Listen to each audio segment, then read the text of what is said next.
What's up, everyone? Today we're going to talk about how we can take our custom PowerShell functions that we've written and make them available for use in our day-to-day tasks. We'll go through a couple of different options, some of them better than others, ultimately resulting in how we can start creating our own custom PowerShell modules. My name is Jeff. This is Jeff Brown Tech. Let's go ahead and get started. If you've been following along in writing out this custom function for exporting Logic App definitions from Azure Logic Apps, we've been working inside of VS Code here, and anytime we wanted to test our function out, I would highlight the function here, right-click on it, and you can do F8 or run selection, and that would load it into our window down here in order to use it and test it out as we're writing it. However, this isn't super practical if you want to use this in your daily task. You don't need to always come in here, copy and paste it out into your terminal in order to use it. So let's go through a couple of different options of how we can include this and make it available inside our PowerShell command window. First, I'm going to switch over to the Windows terminal, and what we're first going to talk about is the PowerShell profile. If you're not aware of what the PowerShell profile is, it's just a file that loads every time PowerShell loads, and you can include different things in it that are specific to you. If you're in your terminal window, you can look at the automatic variable called $profile. And what this will show you is where your profile is located. As you can see, I have a profile here. What I will do is say code profile in order to load this inside of VS Code. I currently have just a few things in my profile. I have a variable that I created called empty GUID, just in case I ever want to use an empty GUID inside of my code. I set the location of where I want my prompt to open, and I just do the root of my C drive. I also have a custom function here to set my prompt to where it just shows the current folder I'm in instead of the full path.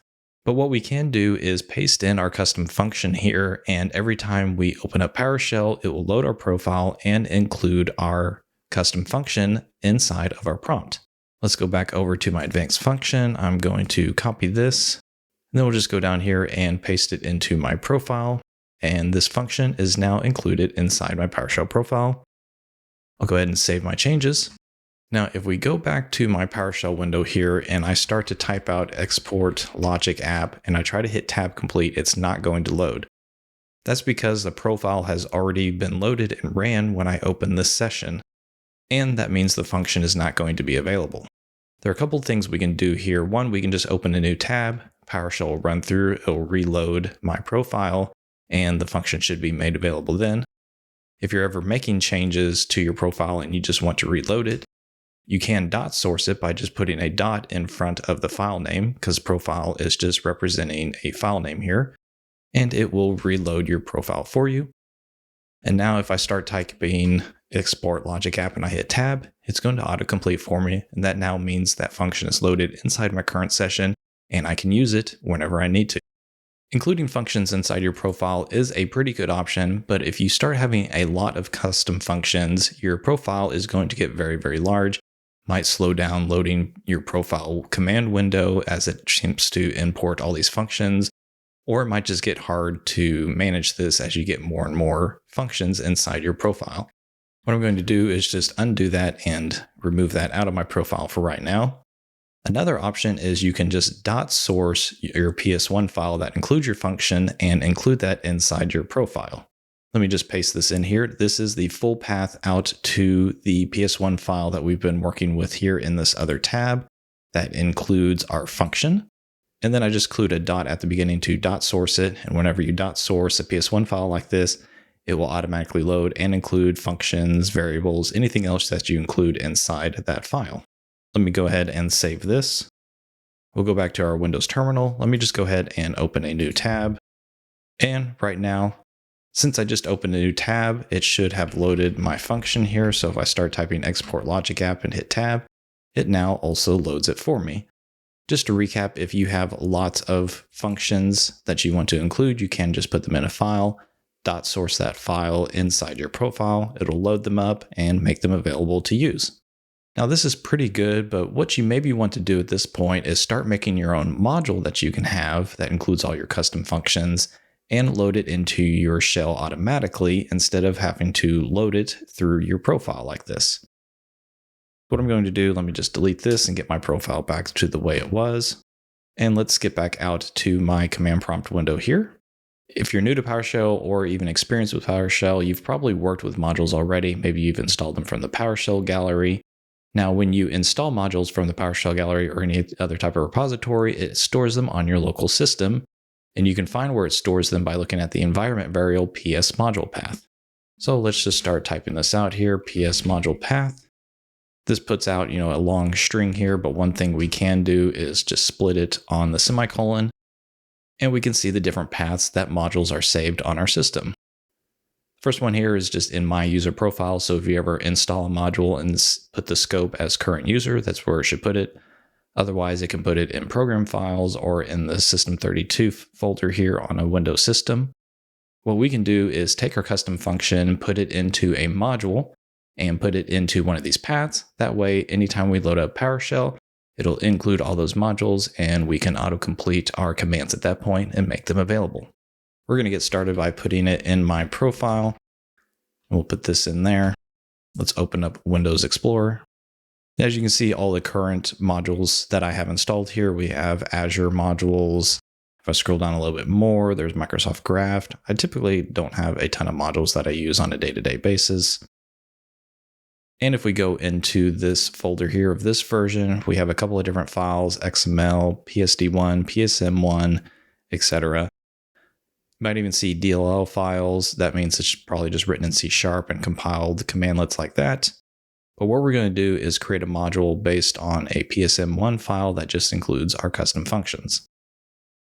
So let's go back to the modules folder. We'll go ahead and create a new folder. I'm going to name my module Power AZ Plus, just showing that power for PowerShell. And we're adding some additional functions that are not included in the typical AZ modules. We'll go in here. Let's create a new file. We'll also call it Power AZ Plus. We'll change the file extension to PSM1. That's a module file. And let's go ahead and drag this over and open it in VS Code. And what I'm going to do is copy this, put our function in here, and we'll save that just like that. I closed all my other tabs that I had open here and opened a new tab. And just to test it out, let's start typing export logic app and hit tab. And we can see it auto-completes. That means it is loaded, but where has it loaded from? We can figure that out by running git command, export logic app definition. And we can see it is a function loaded from our source here. Unfortunately, it did not show all of it. So let me try that again. And we can see the source is Power AZ Plus. That's the name of our module folder that we created just a second ago. We can verify this by running git module. We can see what modules are currently loaded in our PowerShell session. We see the third one down there, Power AZ Plus, export to commands, export logic app definition. And we can get some more information here. Let's do git module for Power AZ Plus. Pipe that over to format listing. And we've got some additional information here. It shows us the path. That's the path we just created with our PSM1 file. If you'll notice, we're missing some information. We don't have a description. We don't have a version. That's because there are other files we can create to include inside our module with that additional information. But for right now, we do have a custom module we've put out in our module path. Now, each time we load up PowerShell and we try to autocomplete our export logic app definition command, it will search through our modules, find the matching command, and include it in our current session. I think that's a good stopping point here. I think next time we'll go through how to actually create a custom PowerShell module and some additional files that go along with it, including those things like description and version and other information of like what specific versions of PowerShell you might need to run it. Anyway, that does it for this video. Hopefully you learned a couple of different ways of how you can load in custom functions that you write. You can put them directly into your PowerShell profile. You can include a link and .source it if it's in a different PS1 file somewhere. Or this was just a quick and dirty way of how to create a PowerShell module and put it out in your PowerShell module path. Anyway, thank you for watching, and we'll see you next time.